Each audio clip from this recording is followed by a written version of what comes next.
Sentil Anies tak ada mental pemimpin. Roky Gerung, harapan publik Anies jadi antitesa Jokowi hilang. Nasdem akan menceraikan Anies? Ditulis oleh tim redaksi jurnal, dikutip dari berbagai sumber. Anies akhirnya jadi dealer, dia bukan jadi leader tuh. Kan dia nunggu hasil dealer di hasil tukar tambah dengan partai-partai ini kan. Padahal dia sendiri terima mandat untuk menentukan cawapresnya tuh. Kalau saya Anies, saya bilang, ya ucapkan sendiri aja wakil Anda tuh. Tapi kan nunggu koalisi, itu artinya Anda ditawan oleh koalisi tuh. Meski telah resmi dideklarasikan sebagai calon presiden atau capres dari Koalisi Perubahan untuk Persatuan atau KPP, Anies Baswedan masih belum menentukan sosok pendampingnya. Mantan Gubernur DKI Jakarta itu dinilai lamban dalam memilih bakal calon wakil presiden. Alhasil sikap lamban Anies tersebut mendapat kritikan keras dari Roky Gerung dalam salah satu podcast yang ditayangkan di media sosial YouTube. Karena sikapnya itu, Roky menyebut Anies bukan lagi sebagai leader yang digadang-gadang menjadi antitesa Jokowi, tapi dealer. Anies hanya nunggu hasil tukar tambah dari partai-partai ini, padahal Anies sudah menerima mandat menentukan wapresnya. Menurut Roky, saat ini Anies bukan berlaku seperti calon presiden yang akan memimpin Indonesia. Mantan dosen filsafat Universitas Indonesia tersebut bahkan menyatakan jika Anies saat ini hanya bisa menunggu presiden sesungguhnya, yakni cawapresnya. Bahkan Roky memberikan pernyataan menohok dengan menyebut Anies tidak memiliki mental sebagai pemimpin. Bukan hanya mental, Anies juga tidak memiliki moral untuk tegas menentukan pilihannya. Bahkan pendiri Perhimpunan Pendidikan Demokrasi atau P2D itu berharap ada gebrakan yang ditujukan Anies di tengah kebuntuan antara partai koalisi perubahan yang masih tarik ulur.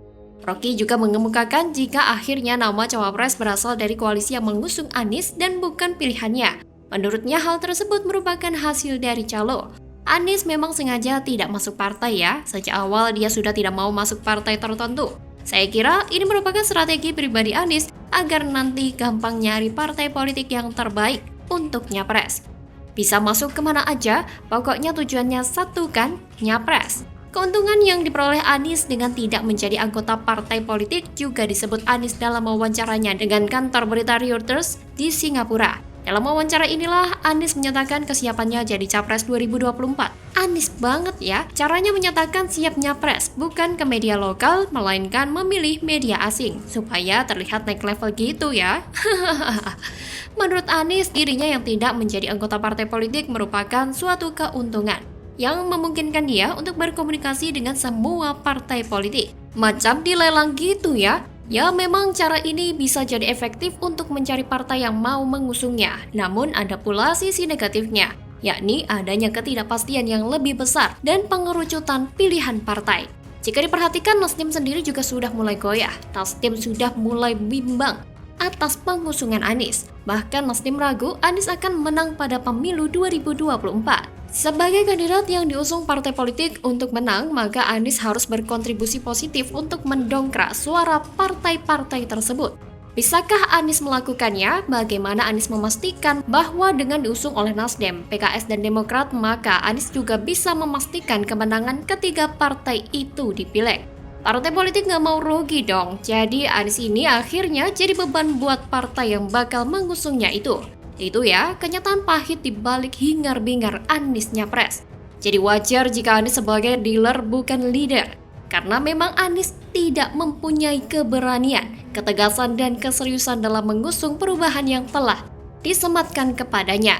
Maka dari itu, besar kemungkinan Nasdem akan hengkang menceraikan Anies. Saya sih nggak peduli dengan Anies, terserah saja jika Nasdem, Demokrat, dan PKS jadi tidaknya mengusung Anies nyapres. Ya, silakan saja, dengan catatan banyak PR yang harus dikerjakan. Benar-benar banyak, dengan biaya yang tidak sedikit. Bagaimana kalau menurut Anda?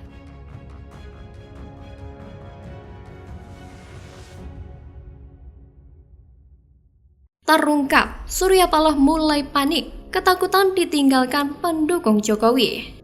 Ditulis oleh Ferry Padri dari SeaWorld.com. Kecuali presidennya bilang saya nggak cocok, saya bilang coba presiden menyatakan cabutlah itu, janganlah itu jadi capresnya Nasdem, kan lain ceritanya. Patuh nggak Nasdem? Kalau dia nggak patuh baru dibilang dia anti koalisi. Hidup adalah pilihan, demikian orang bijak mengatakan. Dan setiap pilihan pasti ada resikonya. Bahkan tidak mengambil pilihan sekalipun, itu sudah termasuk sebuah pilihan, yakni memilih untuk tidak melakukan apa-apa. Lantas, apa resiko memilih tidak melakukan apa-apa ini? Ya, tidak mendapatkan apa yang dicita-citakan. Bahkan bisa mati, karena orang mau makan pun harus berusaha. Minimal memasukkan nasi ke mulutnya, lalu mengunyahnya dan menelannya. Baru, alat pencernaan yang lain seperti lambung, usus, pankreas, hati, dan lain-lain bekerja secara autopilot. Begitupun dengan parpol, menentukan capres yang hendak diusung juga merupakan sebuah pilihan. Dan partai pertama yang menentukan pilihan capres yang akan diusung pada 2024 mendatang adalah Nasdem. Partai yang awalnya adalah ormas ini, mulai dari Dewan Pimpinan Ranting hingga Ketua Umumnya si Brewok telah sepakat untuk mengusung Anies. Lantas, apa tujuan Nasdem mengusung ex-rektor Universitas Paramadina tersebut? Kenapa nggak ngusung Novel Bamukmin saja gitu? Yang punya pendukung 130 juta. Pertama, tentu karena elektabilitas mantan gubernur DKI itu cukup tinggi. Di setiap survei, Anies selalu masuk 3 besar sebagai bakal capres yang paling potensial. Sementara, belum ada satupun partai serius hendak mencalonkannya sebagai capres 2024. Kesempatan inilah yang coba diambil oleh Nasdem. Kedua, PDIP sudah jelas menolak berkoalisi dengan PKS dan Partai Demokrat pada pemilu 2024 mendatang. Sementara PKS sudah kadung sakit hati sama Gerindra pasca di PHP, dijanjikan kursi Wagub DKI tapi bohong. Jadi, kedua partai ini sangat-sangat besar peluangnya untuk turut mengusung Anies.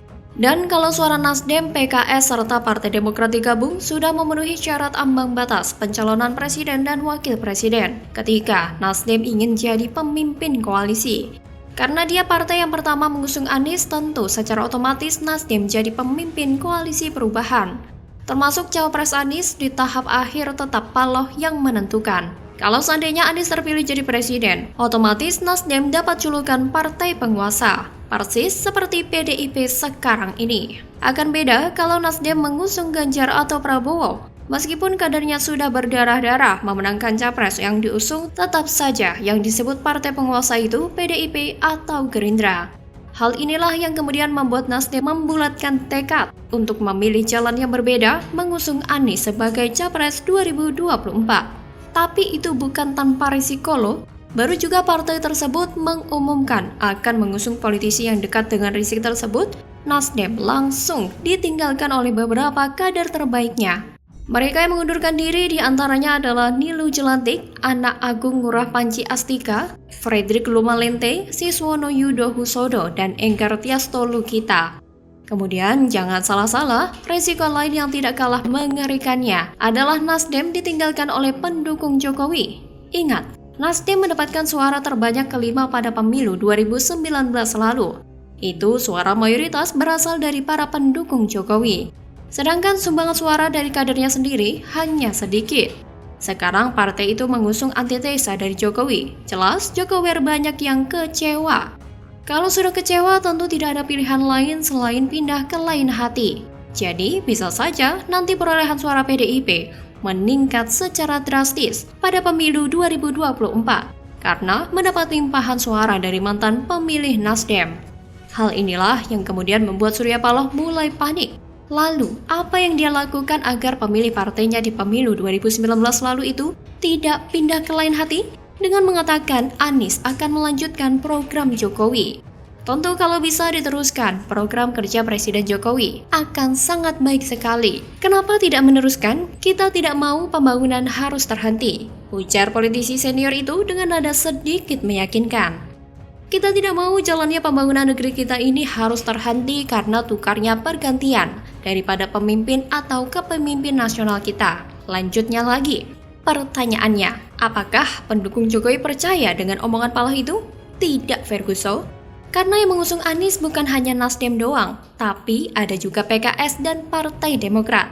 Yang kita tahu sendiri bahwa kedua partai ini benci banget sama Jokowi. Jadi, bagaimana mungkin mereka setuju Anies melanjutkan program orang nomor 1 di Indonesia tersebut? Celakanya selain berpotensi ditinggalkan Jokowi, Nasdem juga belum berhasil mendapatkan dukungan dari kelompok sebelah seperti FPI, HTI, GNPF Ulama, dan PA212. Mereka, kelompok sayap kanan itu lebih cenderung memilih PKS atau Partai Umat pada 2024 mendatang daripada Partai Nasionalis. Sehingga jangan heran kalau ada kabar Nasdem membiayai kadernya untuk calon sebagai anggota DPR RI mencapai miliaran rupiah. Karena itu semua dilakukan supaya partai tersebut tetap punya perwakilan di parlemen atau supaya tidak jadi partai gurem. Bagaimana kalau menurut Anda?